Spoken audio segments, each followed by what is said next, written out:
Hey guys, and welcome back to the Ramble.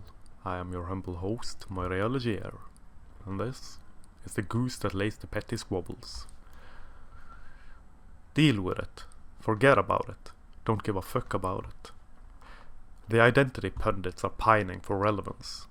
This nonsensical outrage culture of ours is the fabled goose that laid a golden egg for those who wish to be seen as relevant. For those who look for a higher purpose, a purpose greater than themselves. Outrage sells and mob rule is a frightening thing. People throw themselves at it with all the filth and the fury a bored and overeducated upper-class twit could ever muster. God damn it, but we need something to fight and to champion for fuck's sake. Gotta be some banner to flock behind so that we don't fade into irrelevance and have to look at ourselves for a change. Ain't nothing the fuck wrong with me. It's the rest of the world that needs to change. And such is the way of it. Trickling down from moronic diatribes, posing as intellectual lectures, breeding revolutionaries, perfecting the art of petty squabbles solely to distract from what is really going on behind the scenes. Honest to God cultural revolution. And we've had it so good, relatively speaking, for so long, that we don't really know what struggle is, it seems. People are lost in a vacuum, soulless and squabbling, manufacturing first world outrage to get a sense of reason and of relevance, of purpose and of pathways. And there are many paths towards fulfillment, I believe. Screaming and raging about absolute nonsense ain't one of them. At the very least it'll fill that gaping hole in the soul for about 15 minutes. Then it is to be replaced with a new outrage as one refuses to look at a gaping hole in the soul and fill it with some manner of personhood, of cultivating an actual personality for a change. And I honestly believe that if one works on bettering oneself, all good will follow. Instead of celebrating one's goddamned neuroses and mental health issues, learn to deal, to cope, to conquer and come out the other side. Fucking goddamn safe zones and trigger warnings do nothing but let the wound keep festering. Overcoming anxiety, for example, means exposing oneself to that which causes anxiety. Hell, I struggled with anxiety to the point of being a complete shut-in for many years, until I kicked myself in the ass and challenged it. Damned fucking difficult it was, yet it was bloody well worth it. I remember suffering an extreme panic attack while standing in line at the post office. Shaking and sweating and with that bloody numbness in my face and that fucking tightness in my chest which makes one get that sudden sense of impending doom. Still, I got my pale, sweaty, shaking ass to the counter and did what I was there to do. In the process I learned a valuable lesson. Getting the bloody mail, going outside ain't gonna kill me. And then I got kicked out of a supposed mental health support group on Facebook by pointing out this simple fact. It is possible to get better, but it lies with oneself first and foremost. These groups on Facebook, man, they are not focused on healing for the most part. They are focused on wallowing in self-pity, on remaining ill, on comparing illnesses to see who's got it worse and who's got it better. Help me wallow in misery, pretty please. Now, of course, I am painting with a broad brush here. I'm sure that some of these groups are actually focused on healing from whatever ailment instead of wallowing in it and celebrating it. And people riling one another up, or rather dragging one another down into the utter depths of despair, is a peculiar thing to see. Particularly so when getting kicked the fuck out for being bold enough to proclaim that healing and recovery is possible. One just has to work on oneself, challenge oneself and whatever and whatnot. The reason for me being kicked out was that I was twisting reality, whatever the bloody hell that means. Social media is anything but social. I would dare propose that it is antisocial. And yet, in the murky, muddy depths of antisocial media, the eternal quest for purpose and for petty squabbles carry on. Gotta stay frightened, gotta stay outraged, gotta stay mentally ill, gotta stay working towards some greater good which is, well, whatever, undefined and unapproachable by those who are not woke enough and thusly not human enough to warrant any consideration from the permanently offended middle to upper class twits, who's got nothing better to do with their lives than be overeducated simpletons, screaming into their pillows at night because the moonlight shining through their curtains is too bright and the government ought to intervene and fix the moon. Hell, blow it out of the sky. The moon is way too reminiscent of the Eye of Sauron or something like that. And that is just way too damned terrifying.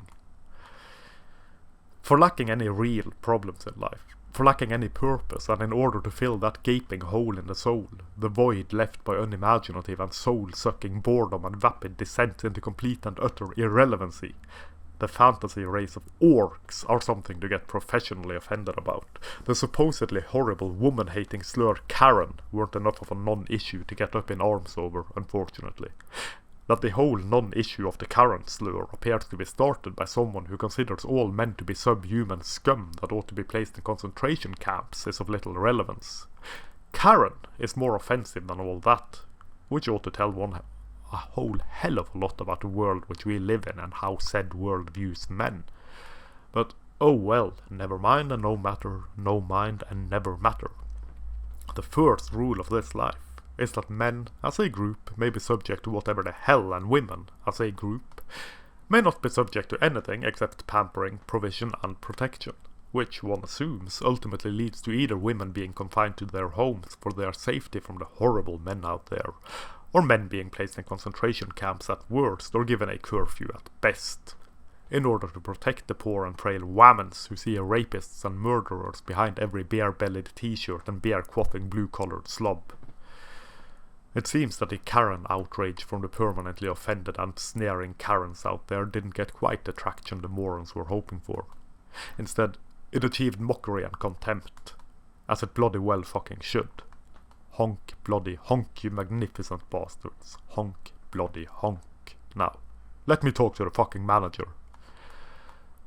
The fantasy race of orcs, you see, have become a picture of dark-skinned individuals. A pernicious portrait of the colored people of color. A dastardly demented way of telling people of a certain pigmentation that they are savage subhumans. Apparently. It is an affront and an attack on specific races and specific cultures that are, according to the winds of woke, socialized into violence and into brutality and savagery and barbarism and whatever else. Now, the more observant amongst us will probably have noticed that the only ones who are openly drawing the lines between the savagery of the orc and the supposed savagery of the lesser races are the ones who are supposedly opposed to viewing certain groups of people in this light. One wonders then why these warriors for social justice, these enlightened individuals of wokeness, all so white as to be transparent and so woke as to be abhorrent, one must add, draw these lines between the uncivilized, savage and barbarian orcs and certain genetic populations of particular cultural adherence.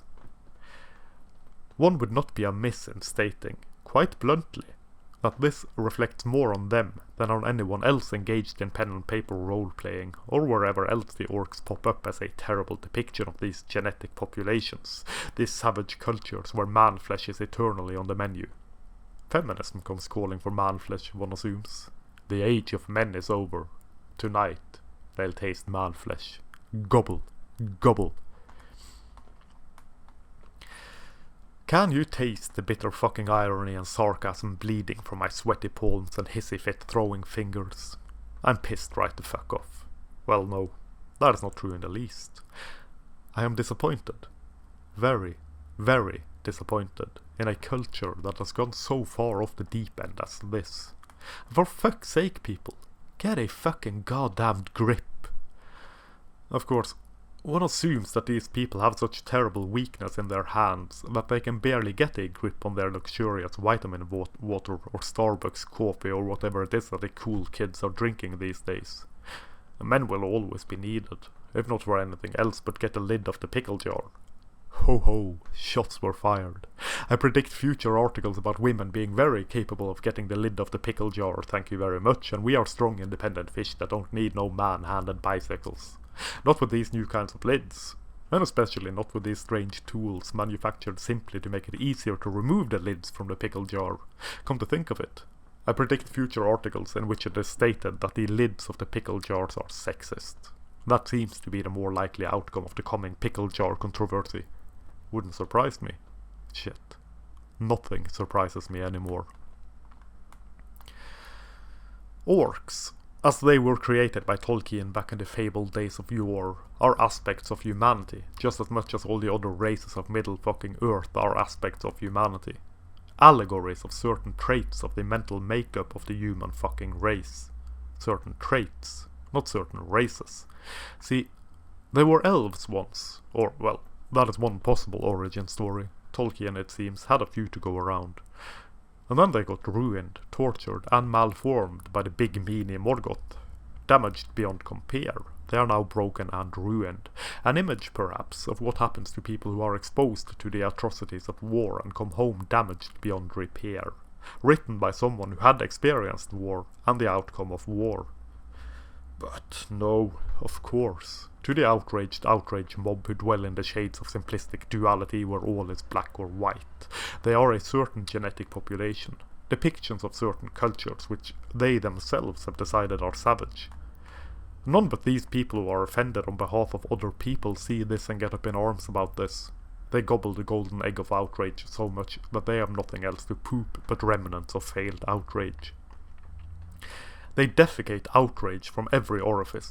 Everything is something else, and one can never be happy. One must ever be outraged. There is no purpose beyond the great outrage, no life beyond the vast nothingness of permanent sneers and demands to speak to the manager of Western society and culture.